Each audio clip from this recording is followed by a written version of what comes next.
onde você tem um volume muito grande de dados sendo gerados lá pelos aviários, você pode ter informações que são preditivas, sejam elas de doenças, sejam elas de tomar decisão dentro de um programa vacinal, de uma rotação de anticoxidianos, de um programa nutricional, até na indústria mesmo do abate, lá, o animal o frango vai ser abatido, você pode tomar decisões pautadas em inteligência artificial. Então ela pode ser utilizada em toda a cadeia de avicultura ou qualquer outro segmento, mas aqui falando especificamente de avicultura, né?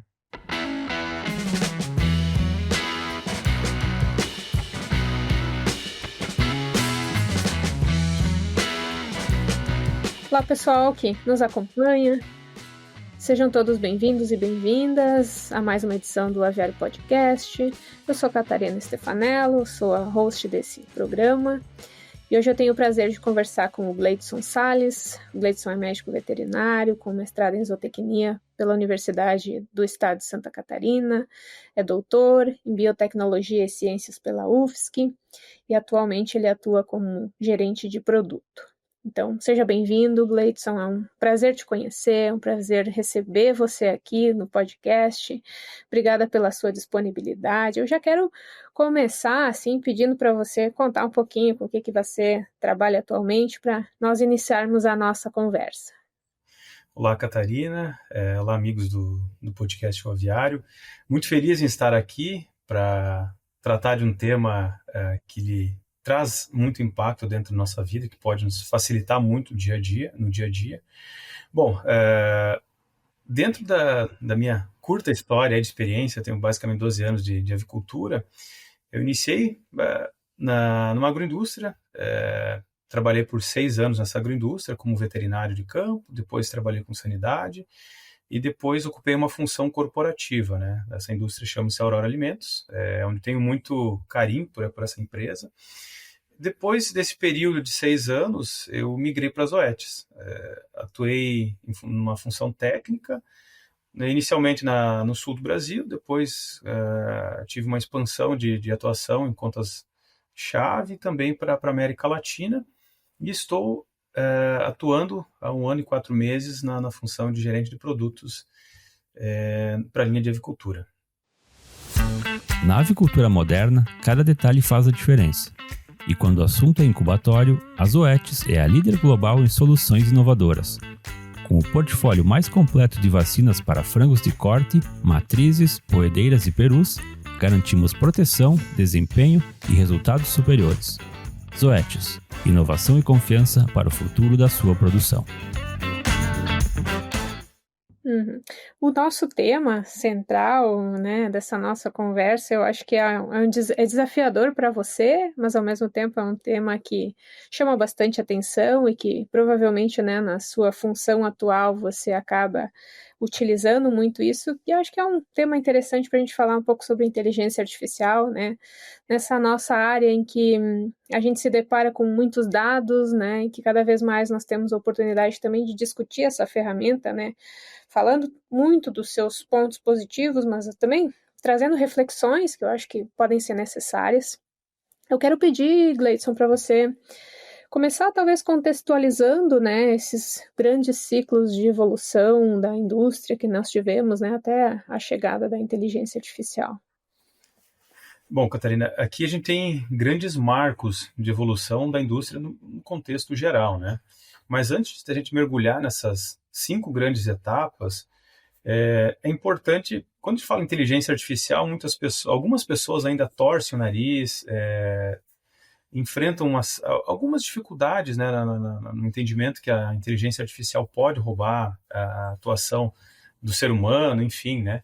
Mas, de maneira geral, a inteligência artificial ela é um ramo da ciência da computação que ela se dedica basicamente ao desenvolvimento de sistemas que simulam, mimetizam a inteligência humana. Então, resumindo tudo isso, basicamente a inteligência artificial é um copiloto, que ela pode auxiliar você nas tomadas de decisões. E quando a gente olha um pouco para trás, para entender o nosso contexto de hoje, é importante olhar para o passado, que o passado nos revela muito sobre a evolução. Então, nós tivemos 5 grandes evoluções dentro da indústria, né?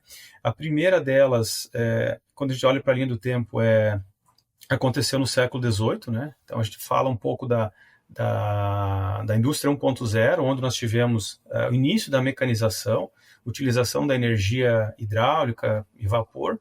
Logo após, no século XIX, a indústria 2.0 iniciou-se com a eletrificação, início da produção em massa, né? Então a gente começa a sair daquela produção mais empírica e começa a profissionalizar todos os processos. Então sim, a gente entra na era da automação, que é a indústria 3.0, no início do século XX. Obviamente, quando a gente pensa em automação, é porque a gente começou a densar mais animais. A mão de obra já começou a ser mais escassa, a gente precisou customizar alguns processos, né? E aí sim a gente entra no século XXI com a digitalização de tudo isso. Nós temos uma grande quantidade de animais sendo produzidos, nós começamos a inserir sensores, né? Aí quando a gente fala de 4.0, a gente está falando da internet das coisas, o IoT, Big Data, enfim. Basicamente, a gente começa a produzir muito dado. E é por isso que surge a Big Data, o Big Data, né? Então, nós temos a inserção da internet como uma ferramenta de trabalho, nós começamos a produzir muitos dados, e aí sim a gente precisa de tomar a decisão. É nesse gancho que entra a indústria 5.0, que iniciou basicamente a partir do 2010, né? A indústria 5.0, ela está em desenvolvimento ainda, né? Nós temos a conexão homem-máquina. Obviamente aqui não é robotizar nada, mas é que as máquinas realmente otimizem o trabalho do ser humano, né? Então nós temos trabalhos mais personalizados, que buscam atender padrões de ESG, né? Obviamente ele está pensando em sustentabilidade, né? Inteligência artificial, ela vem nesse ramo justamente para solucionar problemas que são oriundos desse volume tão grande de dados que nós temos, né? Então ela vai ser um copiloto para nos auxiliar nessa tomada de decisão e trazer soluções que sejam personalizadas e baseadas em algoritmos, né? Então você vai ter uma série de dados, uma série de informações, e agora sim nós temos esse copiloto nosso nos ajudando para tomar decisões dentro da indústria. Muito bom, muito bem explicado. Acho que é excelente ver isso sendo trazido dessa forma. Eu estava pensando aqui, talvez para a gente ir aprofundando um pouco, você falava dos sensores, falava das máquinas, falava dessa conexão. Em que áreas, por exemplo, nós temos aplicado ela, né, em termos práticos na nossa área da avicultura? Bom, aqui a gente pode pensar em tudo que tiver um mínimo de processo, a gente pode utilizar a inteligência artificial. Antes de entrar nesses pontos, a inteligência artificial, quando você vai usar no dia a dia, de maneira prática, né, é importante que você crie uma persona dentro do, sei lá, pode ser o ChatGPT aqui ou qualquer outra plataforma de inteligência artificial. Essa persona, ela vai atuar muito parecido com as tuas ideias, porém de uma maneira mais rápida, mais concisa, né? Então, quando a gente olha para a indústria, a inteligência artificial ela pode ser utilizada desde a criação de uma pequena figura, auxilia na criação do e-mail, até processo de tomar decisão importante, onde você tem um volume muito grande de dados sendo gerados lá pelos aviários, você pode ter informações que são preditivas, sejam elas de doenças, sejam elas de tomar decisão dentro de um programa vacinal, de uma rotação de anticoxidianos, de um programa nutricional, até na indústria mesmo do abate, lá, o frango vai ser abatido, você pode tomar decisões pautadas em inteligência artificial. Então ela pode ser utilizada em toda a cadeia de avicultura ou qualquer outro segmento, mas aqui falando especificamente de avicultura, né? Não, é bom trazer essas áreas, né? Porque a gente às vezes não tem a dimensão e na verdade é muito amplo, né? Em termos práticos, assim, no profissional que trabalha campo, né, com avicultura, no dia a dia dele, né, quais que são os impactos dessa inteligência artificial para ele, né, no trabalho dele? A avicultura, dentro do segmento de produção, eu considero o setor mais tecnificado. Se é o setor mais tecnificado, é um setor que gera dados. se ele gera dados, a gente precisa de pessoas para analisarem esses dados. A inteligência artificial ela pode contribuir muito nessa tomada de decisão. Um exemplo muito prático. O veterinário está lá no dia a dia da granja, né, coletando amostras de sangue para transformar isso em sorologia, para identificar possíveis padrões de uma doença ou possíveis padrões de resposta imunológica pautado no programa de vacina. Ele pode utilizar a inteligência artificial para auxiliá-lo na interpretação dessas análises. Aquele banco de dados robusto, cheio de laudos, enfim, ou numa planilha Excel, ou em muitas situações que está lá na gaveta uma série de exames, a inteligência artificial pode compilar essas informações e trazer perspectivas. Por exemplo, você vai ter uma baseline de sorologia para paragumboro do frango de corte, cuidar de, 28 dias onde é feita a coleta. A inteligência artificial pode buscar tendências de doenças, predizer algumas coisas, enfim. Então, isso, além disso, é importante, como eu falei antes, criar essa persona. Quanto mais você alimenta, mais você estimula a inteligência artificial, melhores são os resultados e mais próximos do que a gente busca ela pode trazer. Outro exemplo prático, você tem um colega extensionista que está lá no campo fazendo orientação de manejo, né? Uma orientação de manejo, de ambiência. Esse cara, esse profissional, ele pauta muito das decisões dele pela experiência e por dados. Então, esses dados também, quando você utiliza uma plataforma de inteligência artificial, esses dados podem predizer e podem sugerir alguns caminhos, né? Então, de maneira bem prática, né, 2 exemplos que podem melhorar e podem auxiliar o colega, o veterinário, o tecnista, o agrônomo, o técnico agrícola no campo para tomar decisões mais assertivas, né? Como eu falei no começo, ele é um copiloto, ele não veio para substituir o homem, mas as pessoas que demorarem para se adaptar na utilização da inteligência artificial, elas podem ser substituídas por pessoas que têm essa expertise ou que já estão mais desenvolvidas nesse segmento. Uhum. E cada vez mais a gente tem aprendido mais a trabalhar com as ferramentas disponíveis, né, para que se consiga otimizar o nosso trabalho e se consiga é muito legal isso que você falou dos dados, né, da gente olhar para os dados e usar os dados que a nossa empresa está coletando, né, para a nossa tomada de decisões, e para isso cada vez a gente está tendo mais dados, a gente precisa de ferramentas, né, disponíveis para agilizar o nosso trabalho também, né. Você tem dados, informações em relação às plataformas, às pessoas que utilizam, números assim para trazer para a gente? Hoje, quando a gente pensa em inteligência artificial, acredito que muitos ouvintes hoje já associem inteligência artificial ao ChatGPT. Porém, quando a gente olha a nível de mundo, nós temos mais 10 mil startups que produziram suas próprias plataformas. E aí a gente pode falar do Copilot, pode falar do ChatGPT, do Gemini, enfim, uma infinidade de plataformas que estão disponíveis. Algumas são gratuitas, outras são pagas. Dentro das OETs, nós temos plataformas, nós utilizamos o Copilot e o ChatGPT de uma maneira segura.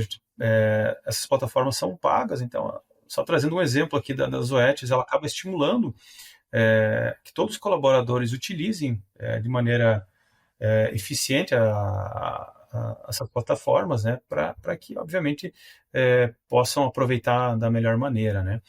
Além disso, quando a gente pensa em dados, também tem uma coisa muito impactante, né? Mais de 100 milhões de pessoas utilizam a inteligência artificial diariamente. É um número muito alto. Quando a gente olha para as empresas, basicamente 35% das empresas do mundo citam que em algum momento elas utilizam inteligência artificial, seja num processo mais básico ou num processo um pouco mais complexo, né? No Brasil, esse número é um pouco mais alto. Basicamente, 41% das empresas já sinalizaram que utilizam inteligência artificial em algum processo da operação, seja ele lá embrionário, até o colega que escreve um e-mail com inteligência artificial. Então, ela evoluiu muito. Quando a gente olha aqueles ciclos, aqueles 4 ciclos anteriores de revolução da indústria, né, ou evolução da indústria, nós vemos que a 5.0, talvez ela seja mais acelerada, né, em virtude da tecnologia que está à nossa disposição. Uhum. E você, Gleidson, no seu trabalho, né, no trabalho de uma empresa privada, né, como que vocês, né, têm utilizado e se beneficiado também? Bom, dentro da nossa rotina diária, eu basicamente estou com uma tela aberta aqui, a outra para o ChatGPT ou Copilot, utilizando diariamente para desde coisas simples, como eu falei antes, desde escrever um e-mail, melhorar meu português. Isso tem um ponto, né? A gente acaba ficando pior no português, porque a gente acaba utilizando o ChatGPT ou o Copilot para melhorar a escrita do e-mail ou algo assim. E como eu utilizo muito, então basicamente a linha de raciocínio que eu for escrever alguma coisa já tem uma certa base ali. Até processos mais complexos, por exemplo, o desenvolvimento de um produto. Obviamente eu não posso entrar nos mínimos detalhes aqui, mas a gente consegue utilizar a inteligência artificial para predizer algumas coisas sobre o desenvolvimento de alguns produtos. Então, nosso time de pesquisa e desenvolvimento utiliza nas rotinas diárias. Outro exemplo muito prático, acredito que todos os colegas que estão ouvindo em algum momento se depararam ou trabalham com bastante frequência com planilhas do Excel. As planilhas do Excel, às vezes, a gente tem que fazer uma análise muito minuciosa, na unha mesmo lá.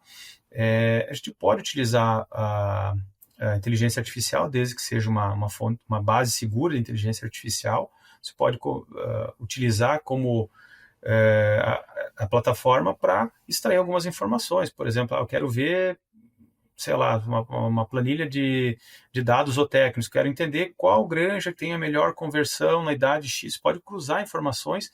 Do jeito que você estimula a inteligência artificial, ela pode trazer os dados. Então, ela vai ser um facilitador.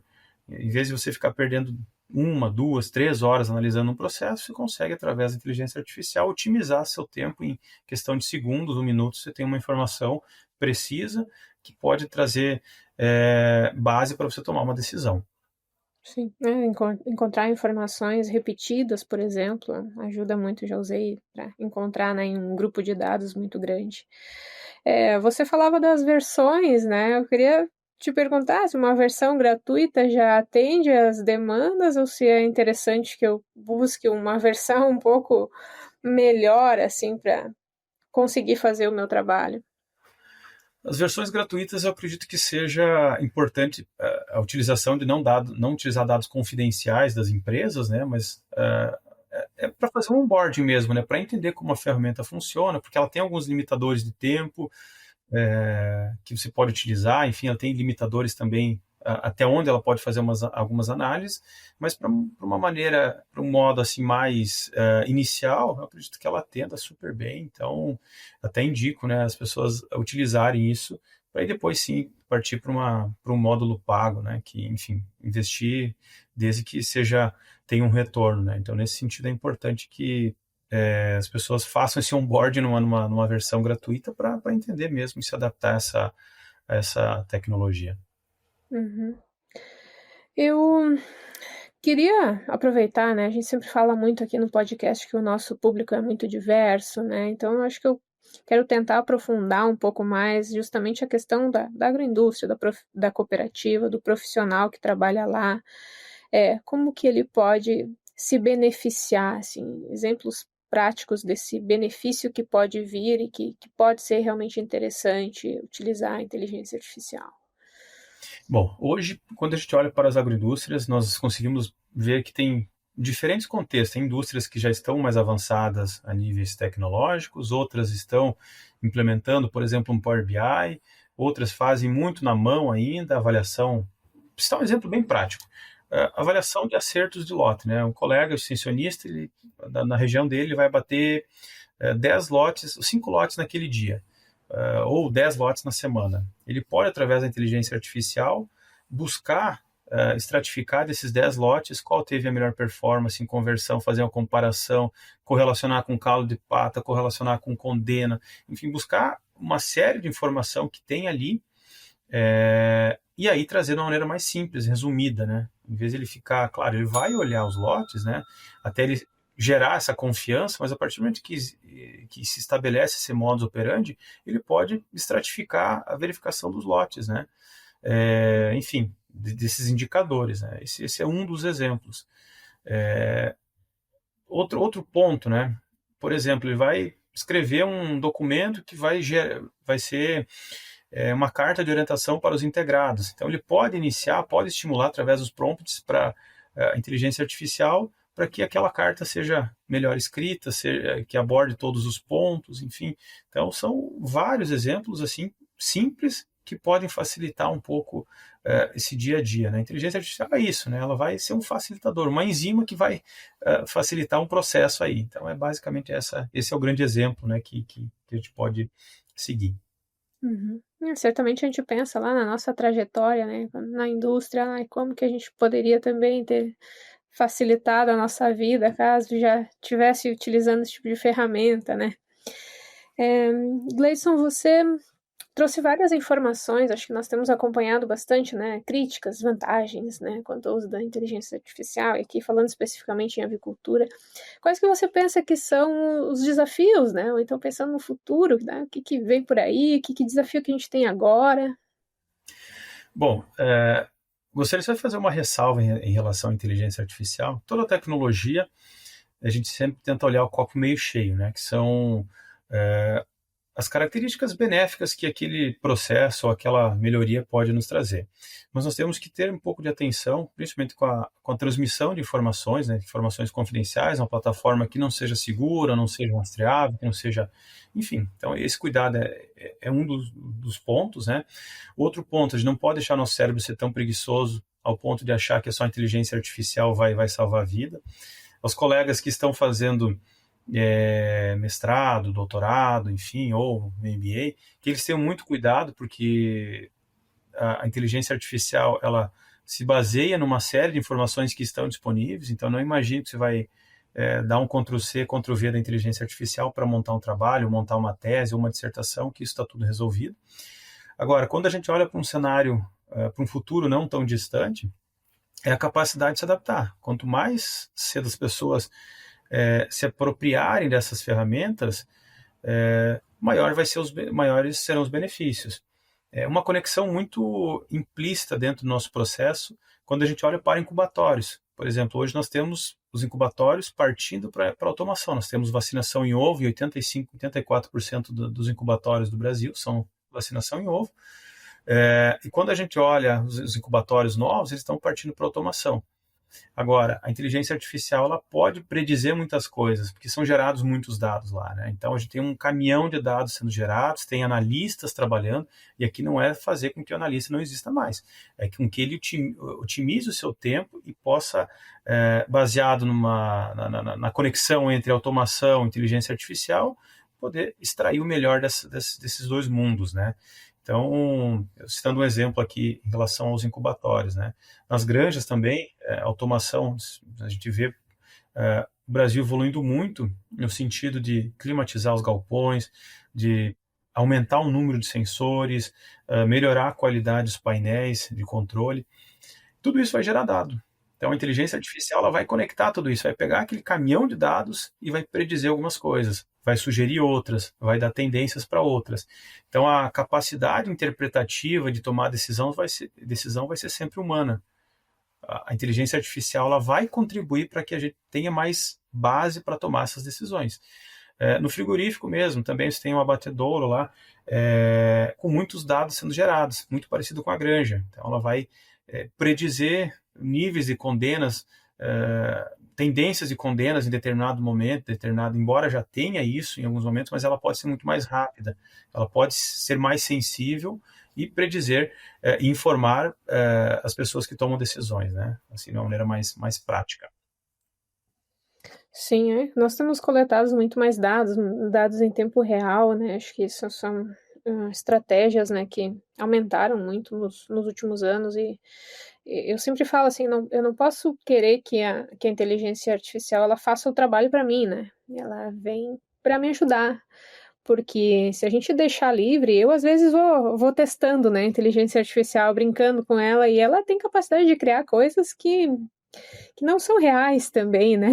Então, eu acho que passa muito por esse nosso cuidado de revisar aquilo que está sendo obtido e como você falou, testando o nosso, né, moldando ele para aquilo que a gente quer utilizar em diferentes segmentos, né, que a gente trabalha, e não deixando livre para a gente ficar mais talvez, não sei se é a melhor palavra, assim, mas com mais preguiça de criar coisas novas, querendo que algo crie para nós. Então, pontos assim interessantes dessa nossa conversa, eu acho que também são os nossos desafios, né? Daquilo que vai vir pela frente, né, Gleidson? Nada substitui a capacidade do ser humano.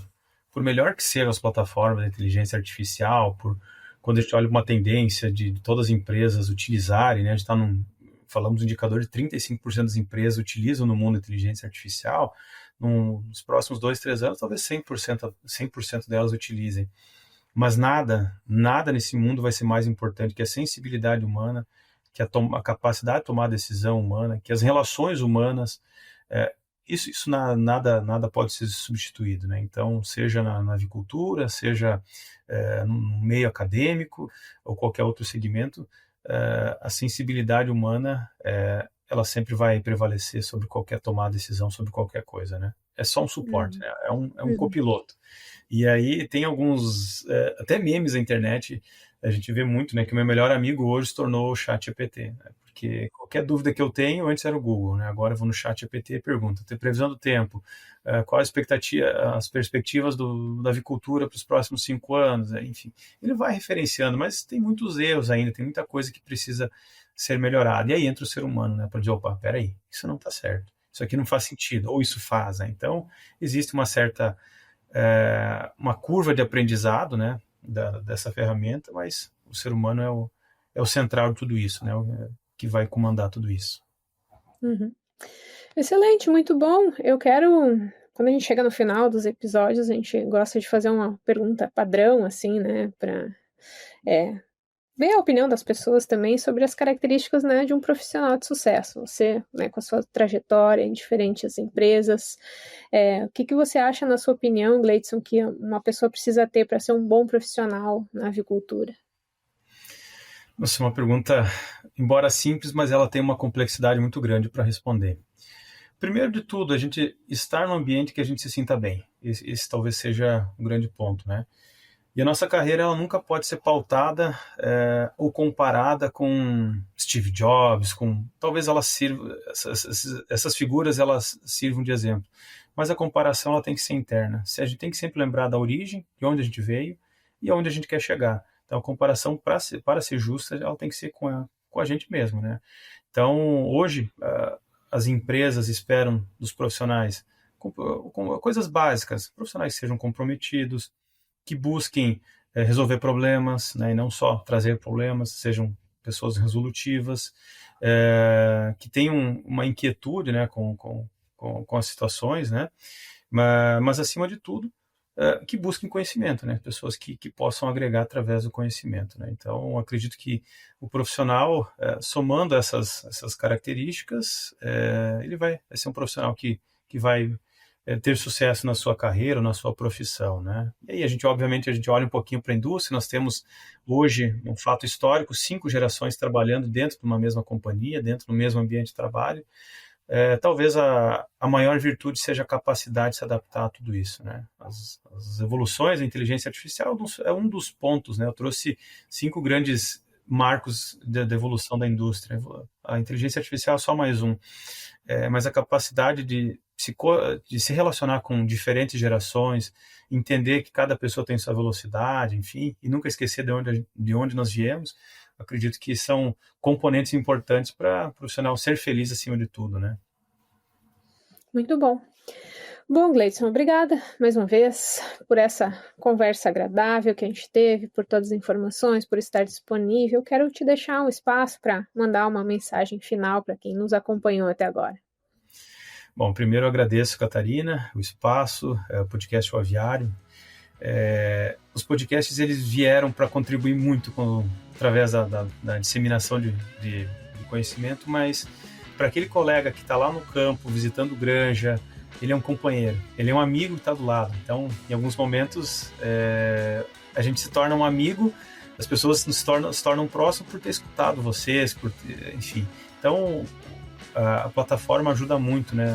Aquele colega que está com o dia a dia mais solitário para que ele siga um dia mais tranquilo, né? E obviamente tem uma rotina mais leve, né? Então, agradeço novamente o espaço para falar um pouco de algo diferente, né, dos temas anteriores aqui, mas muito feliz em, quem sabe, contribuir um pouquinho com o conhecimento dos colegas que ouviram. Excelente. Muito obrigada. Obrigada para o pessoal que nos acompanhou agora. Abraço para vocês. Espero que tenham aproveitado e a gente se vê em breve.